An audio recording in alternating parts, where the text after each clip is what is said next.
កិច្ចការផ្ទះភាសាខ្មែរថ្នាក់ទី2មេរៀនសារឡើងវិញមេរៀនរំលឹកទី3ព្យញ្ជនៈថផសបផ្សំស្រៈចូលយកអក្សរពីមុខរូបភាពទៅបំពេញប្រអប់ខាងមុខពាក្យនីមួយៗកផាសោផែថោសេះ 2. ចូលគូភ្ជាប់ពាក្យ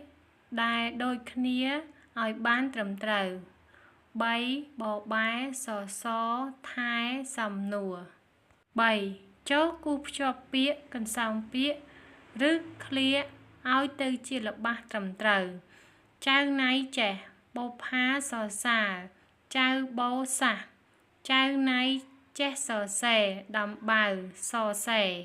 សំណេរ 4. ចូលសរសេរពាក្យឲ្យបានត្រឹមត្រូវផេះកាផាដំបៅសំបោសរសើរ 5. ចូលបំពេញពាក្យឲ្យត្រូវនឹងរូបភាពកសីខដាំកែវចៅបោបៅ 6. ចូលរៀបពាក្យនិងកន្សោមពាក្យទៅជាល្បះត្រឹមត្រូវកបោផាបប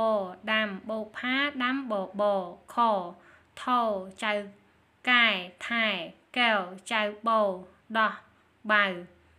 ខែវសេះសាសដំបៅតាបោ